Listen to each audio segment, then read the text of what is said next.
have we all settled down then after what we thought was the game of the tournament last evening at the CCI? Or will Bangalore and Lucknow take offence to that and give us an even better contest at the DY Patil Stadium? That's the game that we're focusing on. It's a clash in now what we can now start calling the top half or the top 4 spots of the table.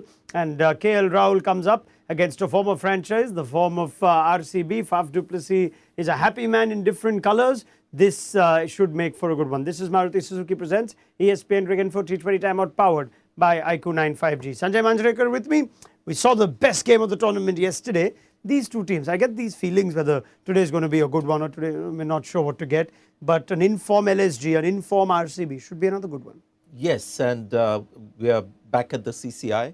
At the DY we are at the DY today. Patil where we have seen some pace and bounce, and these pitches have provided closer contests, because when you have a tricky pitch, one team plays well and the other team struggles. New batters coming in, tend to get a little, they don't get a good start when they come in. But on these kind of pitches, one of the reasons why we had spectacular matches and close games is batters coming in lower down the order are able to get into the groove straight away. I mean, that if you want a short term for that last line, Sanjay Manjrekar said, just say Dinesh Karthik or just say DK, right? Because that's how good he's been. He's the talk of the town on cricket Twitter. There's so much debate on whether he should be picked for India's T20 World Cup squad at the back of these 4 or 5 innings. So we'll have plenty to discuss. That's the form that Karthik enters this season in. I did not think, Ben Cutting, as I welcome you as well this evening, that the first player we talk about 30 games into the tournament in a big clash that features Rahul and Kohli and Faf du Plessis and whatnot,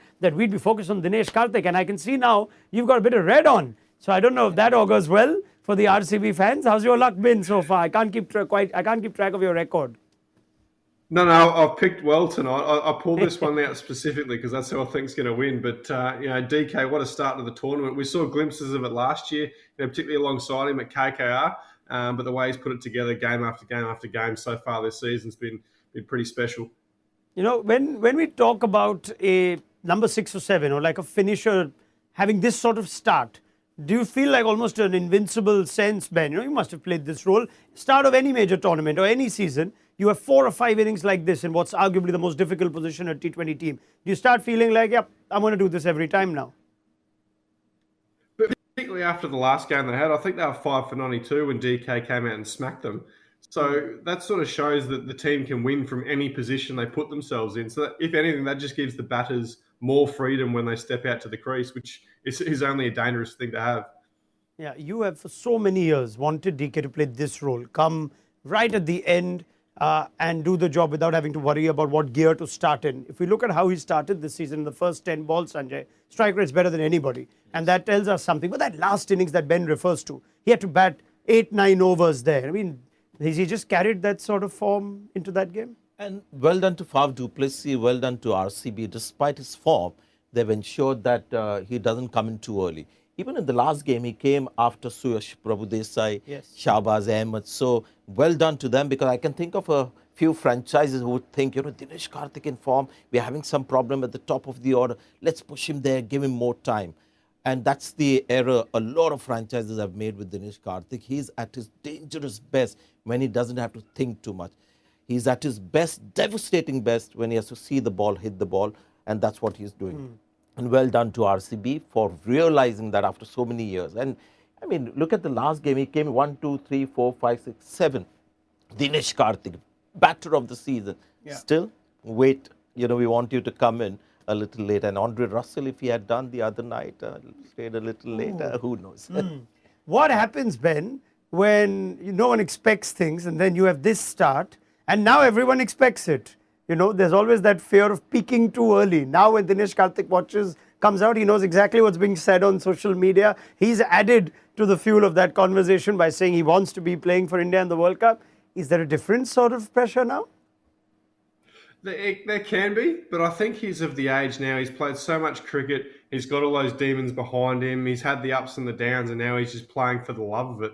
And that's the most important thing, is when it's almost like the care factor sort of releases when you're in that sort of mode, and it makes you more dangerous. And that's sort of the role he's been playing down the order. I think Sanjay hit it on the head. When guys are scoring runs and playing really well at the back end of tournaments and the back end of the overs, the test is teams want to bring them up the order to give him more balls, but that's not necessarily working for the case. That's leave him where he is, leave him in his role. It's a Sanjay. good point about the stage of his life that Dinesh Karthik is in. He's seen the ups and downs. He's seen his career almost come to an end, and he's also indulged in some other, activities Yes, apart of from course, playing cricket. broadcast. He's done some fantastic interviews that I've enjoyed watching. So he's done all that, and he's come back here. And in the auction, we thought, some people still interested in Dinesh Karthik. But when the mind gets freed up, I don't know whether you watch too many of the singing reality shows, when a contestant gets knocked out and has to sing one final song, after he's been knocked out, that's the best rendition that he gives. Dinesh Karthik is in that stage where he's got nothing to lose. And if he keeps this form till the end of the IPL and closer to the T20 World Cup in Australia, he'll be a contender for one spot in that squad. I wonder if you've brought up an interesting, sort of way that cricket may progress, especially in India, where the more and more cricketers now may make stronger cases to be part of the national side as they get older, mid to late 30s. I mean, Ashish Nehra was a one-off story back when MS Dhoni picked him for a T20 World Cup. DK now seems to be gathering more momentum for his cause than any time that he's played. And he's played, 15, 20 years almost? Could that happen? See, I was actually surprised when I first saw T20 cricket for a year. And, people thought this is a modern format. It's a format for young players, fit guys and stuff like that. But look at Sunil Narine the other day.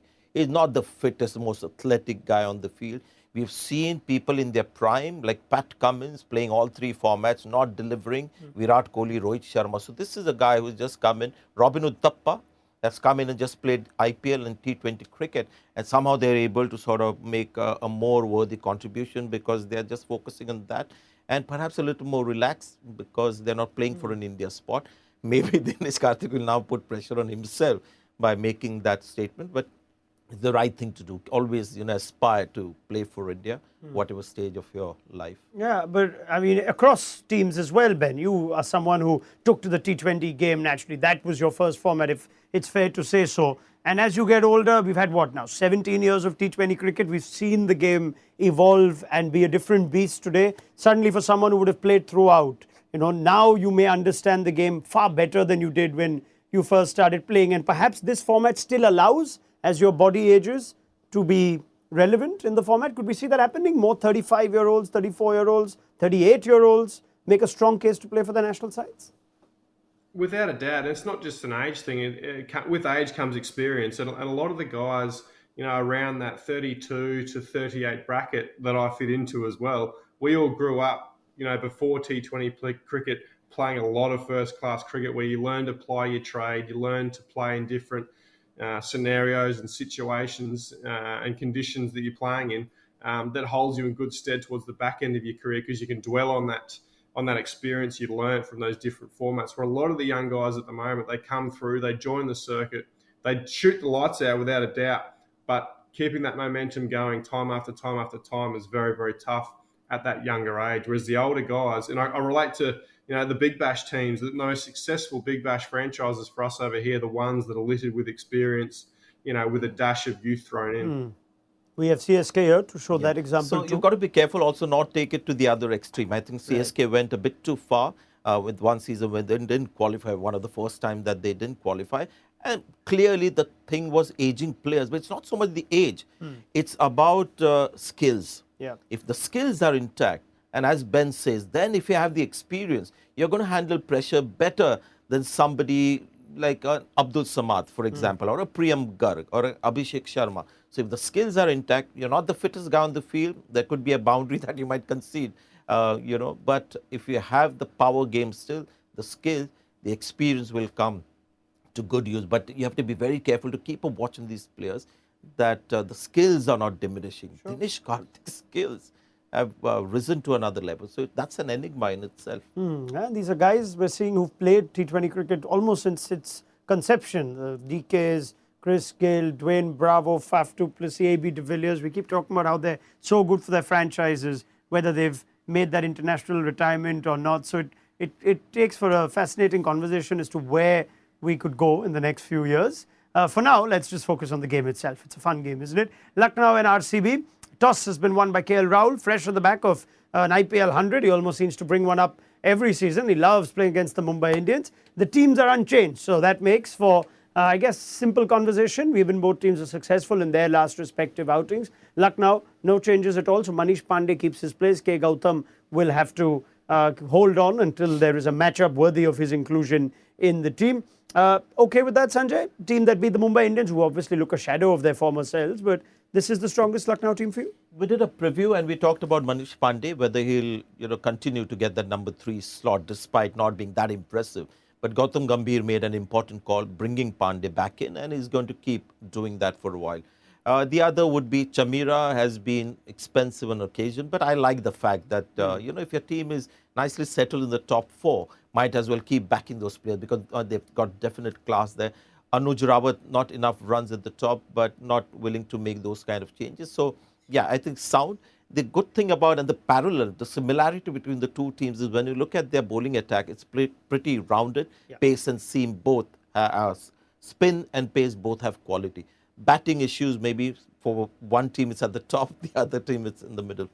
All right. RCB on the other hand also unchanged. Faf du Plessis is happy with how his team is looking. In red, he seems to have just carried on from where he left off at CSK. So no changes at all, Ben. I guess that's fair. Josh Hazlewood had an impact in just his second game, so that augurs well for them. This looks a pretty well-rounded team. Most bases covered.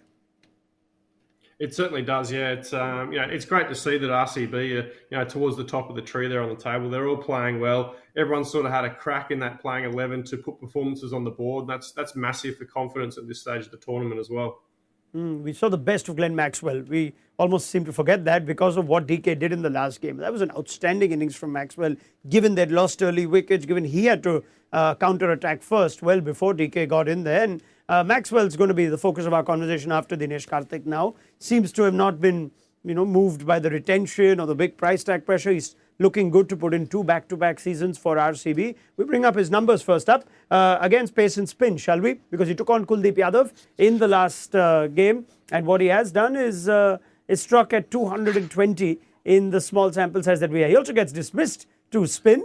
But if you're going to get 62 of 28, Ben, I guess you'd be happy as Glenn Maxwell, who time and time again has dismissed with great authority any weakness that people suggest he has against any type of spin. That's right. And to be fair, when he's batting, he's probably going to face more spin than he does pace unless he's batting at the death or they lose very early wickets and he's in the power play. So he's always going to probably score more runs against spin and probably have more dismissals against spin, because of where he bats, but also the nature of how he plays. Looking at how he does against today's spinners is a nice matchup, right? And the numbers will tell you something. Slightly small sample size for a couple of players. Ravi Bishnoi will feature in that, so too Krunal Pandya. What we do know is that he's got a decent record against Krunal Pandya. Sample size against Ravi Bishnoi is still rather small, but we are likely seeing the best of Glenn Maxwell again. I know it's only early days, but here's a player we thought after RCB picked him up that Maxwell again, big money and not quite the delivery, but it's happening. Yeah. Yes, and second season in a row. For Australia, he's been far more consistent when he's playing white ball cricket there. A freakish kind of brilliance that you get to see. The power game takes huge risks. In fact, the first, I think, ball that he played in this IPL season after coming, after 2-3 games, was a reverse sweep for 4. So that's Maxwell. We've also had 3-4 seasons where Maxwell has struggled to get a run. So that also is there. But this Maxwell has come to stay. The form has been much better. People have been talking about the matchups, get Bishnoi in for him. Anybody who gets it straight and full will have a chance against Maxwell. It will need a brave bowler to put it there.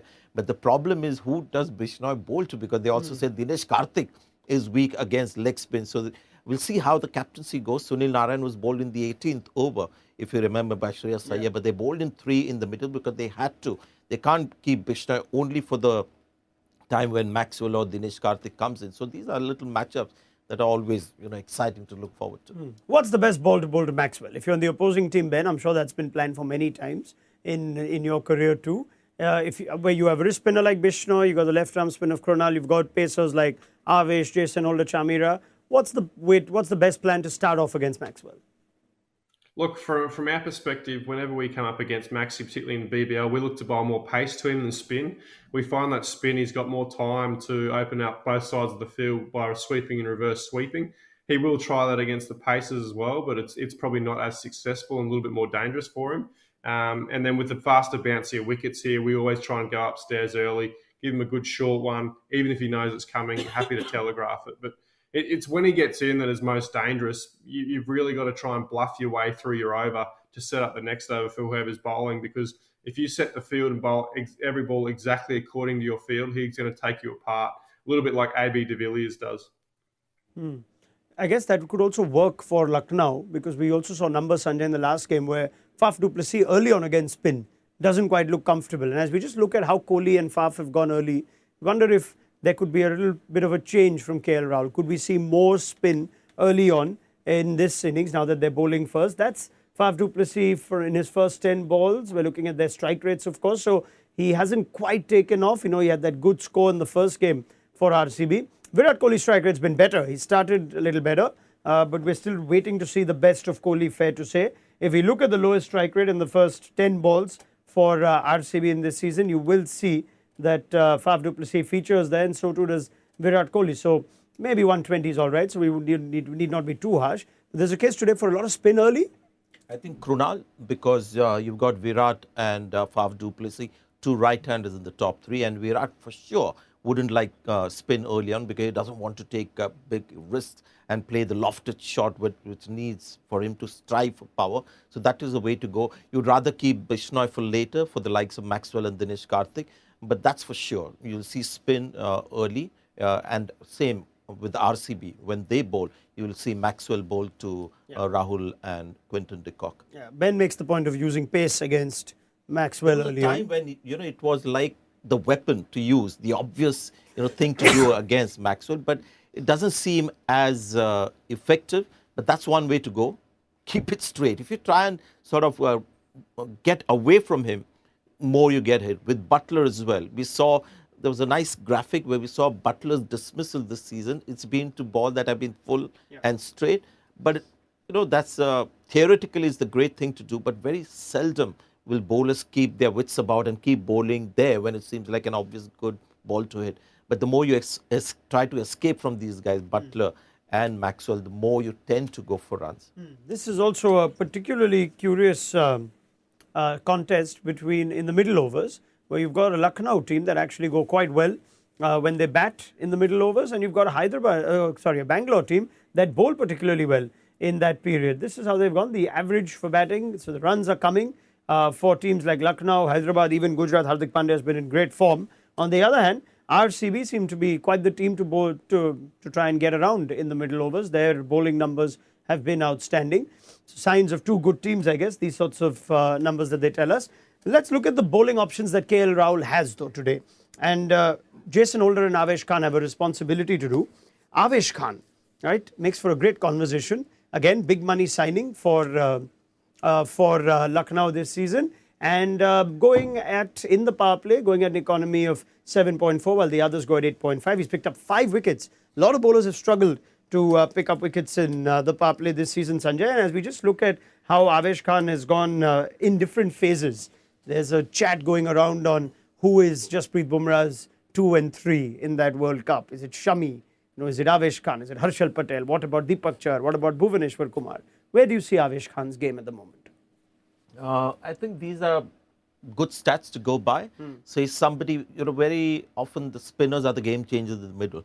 Avesh Khan, because he still looks to when he's running and he's not thinking economy, right? He's looking to get wickets. There's always the ball is seaming around. He keeps it straight as well. He's not always trying to escape punishment and bowling wide in the middle stages. He keeps it straight, and that's why you have those wickets coming in. And that's how he's made his name as well. Even on dead pitches, he's been able to get some movement off the pitch. Not the best death bowler you'll find for India. I think there are some other options. Arshdeep Singh has great numbers in the death. But Avesh Khan, the wicket taker, even in the last game when he got 3 wickets, there were some crucial wickets in there. So if you don't have a spinner getting regular wickets in the middle, you've got this guy, changing the tide a little bit in the middle. You've got Avesh Khan and you've got Jason Holder, who seems to really be doing a job for them at the death. There's much improved Jason Holder in the last 12 to 24 months, you'd say. If you're going an economy of 10 in this year's IPL, you may not be too bad, because if you bowl the 20th over or the 18th over and you go for 10 runs your captain might just take that. And otherwise, phase-wise, he's done all right. We had a wonderful conversation yesterday, Ben. We had a cracking game. I'm sure you caught up with it. And we spoke a lot about Pat Cummins, someone who's struggling to find his way at the death on these hard pitches. You have guys like Jason Holder finding a way. Josh Hazelwood had an excellent game last time around. Just wonder if there's something you notice about bowlers who tend to become more effective, even though they may not look like they have the sort of gift that Pat Cummins does. I think they've all got their respective gifts. Obviously, Pat can bowl extremely fast, and quite accurate on his day. He's probably a little bit off at the moment, as you mentioned. Jason Holder is imperative with his length, and Hazelwood's the same. Hazelwood's going to bash away on a fantastic length, and because of his height, he gets quite steep bounce. So even though you know where it's going to pitch, he's still tough to get away, particularly at high 130s to low 140. Jason Holder's a little bit the same with his height, and he's got that fantastic change of pace that he can mix in as well. So he's obviously on a heater. He's bowling really well at the moment, which is good to see. He's become a different bowler, hasn't he, Jason Holder, last year or so? And if the day the franchise also starts putting faith in his batting, and there have been occasions when he's batted up the order, he'll start delivering on that front as well. He's been a massive player for West Indies in test matches, proper batting at number 6 and 7. It was just a matter of time before he became a very good wide ball all-rounder. And I thought he was very good in the IPL in the last 2 seasons. Very happy that people have started finding value with him. He'll be more my bowler to go in the death because he's got more experience. Avesh Khan, I'd like to finish him maybe before the 18th. Keep the 20th over for your most weak death bowler, and that's Chamira for me. He's got the obvious gifts, but has the tendency to bowl full and wide and can go big. So have him in the 20th. And if Bishnoi is having a good time, why not keep him like KKR did for the 18th and let him have a crack at somebody like Dinesh Karthik. All right. Now we're going to see Bangalore bat first, which perhaps is the greater test for a player of Virat Kohli's caliber. Now we're still waiting to see the best of Kohli. And I don't know what sort of pre-season superstitions he has, but let's spend 4 or 5 minutes on him. Seems to have some rotten luck this season to run out twice. There was a bat pad that was given out, which could have easily gone the other way. Kohli seems to be inviting a lot of this poor fortune at a time where he's desperately looking for things to just go his way. A couple of 40s, Sanjay, but some low scores too, 12, 5, 1 and 12 again. I mean, when are we going to see the best of Kohli? Are we expecting it? Is it that one knock away? More than the numbers, when you see him batting in the middle, I keep an eye on, and I've said this before as well, is the power game, whether he's got those shots back in. So even if he gets a 15, 20, for example, when Rohit Sharma gets 20 runs, you don't see Rohit Sharma completely out of form. Where is the Rohit Sharma of the old? When you look at the numbers, you feel, he's just not getting enough scores for his side. But Virat Kohli, it's more the operation in the middle, how he's performing. And if I see him play one ball off some full and hit it in the stands mid-wicket, that for me is like a sign that Virat Kohli is coming back to form. Once he also realizes that the shots are coming, he's got one of the toughest mind in the game. And then, boy, he'll be a revelation for RCB, especially in chases, because he'll pace it up so beautifully. But he needs to have the confidence that the power game is back. And I was seeing this lovely debate after he got run out last game, Ben, about why he's so keen to get a quick single, where the risk-reward in T20 cricket just means you shouldn't be going for those. It doesn't matter. Let the single go and bat longer to give yourself a chance to get that 30 ball 50 or 20 ball 60 or whatever. What's it going to take for Kohli to just get that one innings? Look, it's only a matter of time. A player of his class and his calibre, he is one of the greats of Indian cricket. So the more games he puts under his belt through this tournament, becomes more familiar with playing at the same stadium over and over again, it's only going to work in his favour. But quick singles, we used to say the same thing about AB de Villiers. Wide, he was always getting run out quite regularly, so it was something we'd look for when we were fielding in the ring early on. When he can hit the ball 360 degrees, it's probably an element of nerves, an element of trying to get on strike or off strike to rack up those runs, particularly when you might be in the best form. You're going to run hard, like we were observing with Shreyas Iyer and Shubman Gill earlier in the tournament. They hit the ball along the ground and take 2. Which is great, if you don't want to take the risk and hit the 4s and 6s, if you keep picking 2s, putting the ball in the gap, and that needs skill. So you don't put the ball in the gap where there's going to be an easy single. You put it where there's a possibility of the second. That way Virat Kohli can take some pressure off. There was one season when he had the maximum sixes in the tournament, if I remember from memory, Virat Kohli. So he's had that game. So if that game comes back, you'll see Virat Kohli at his best. So for me, what is going to be fascinating to watch this season, where there's any hope of us seeing that power game of Virat Kohli returning, if that doesn't come back, it's going to be really difficult for him to become the force that he used to be. Okay. Players already out in the middle. Wonder if there is someone who would like to just whisper in Kohli's ear before he goes out to bat. Whoever in that RCB, I got to say, just forget the quick single. Just relax. Don't get yourself run out. It's twice in 5 innings. That doesn't happen to Kohli across seasons. Doesn't find himself run out. If I was the coach, just to make his life easier, I would tell him that don't worry about the team. Just go out there, see the ball, hit the ball. Just have fun. And 3-4 failures from here on, still fine. But just go and hit the ball. Don't try and take the responsibility of being the top scorer, or getting a 40 or 50 or playing for the team. We want you to just go out there and start hitting the ball. And the moment he gets that confidence, then you'll see that grade that we have so enjoyed over the years. Yeah, I've been missing that one. So let's see if today is the day against KL Rahul, against the Lucknow Super Giants. Big game this for both teams, especially if you look at the points table. You know that every 2 points matters. Now there are teams being displaced and replaced in that top 4 with every result. Rajasthan have taken second spot at the expense of the Sunrisers Hyderabad. These two teams locked on points too, with 4 wins in 6 games. So Dushmantha Chamira has new ball in hand. Anuj Rawat has taken strike, which just seems different. Normally Faf du Plessis takes the first ball. Let's ask Ben Cutting for a score. DY Patil Stadium, it's not been as productive as say the CCI. Ben, what sort of number are we looking at, and what are they going to get? I think RCB are going to put on about 170, 180, and I think it's going to be enough. Your least favourite part. I hate predictions, because if you have a couple of batters, I mean, for Rajasthan Royals, Butler gets out early. I mean, what kind of prediction can you make? This with is Butler, fun. so I'll give you a good one today. Yeah. I'm going to give you a good one. I think close to 190. I'm just learning from my mistakes from the earlier predictions. You don't want my response to that, no? Whether I think it's a good prediction. No, you've been watching the IPL like a hawk, so go with your prediction. I thought you should have gone closer to 190 at the CCI. You went for 170 today. But at the DY Patil, 170, what Ben said sounds a little better. Let's see at halftime. Okay. It's Ben's prediction, not mine. I'm just pointing out.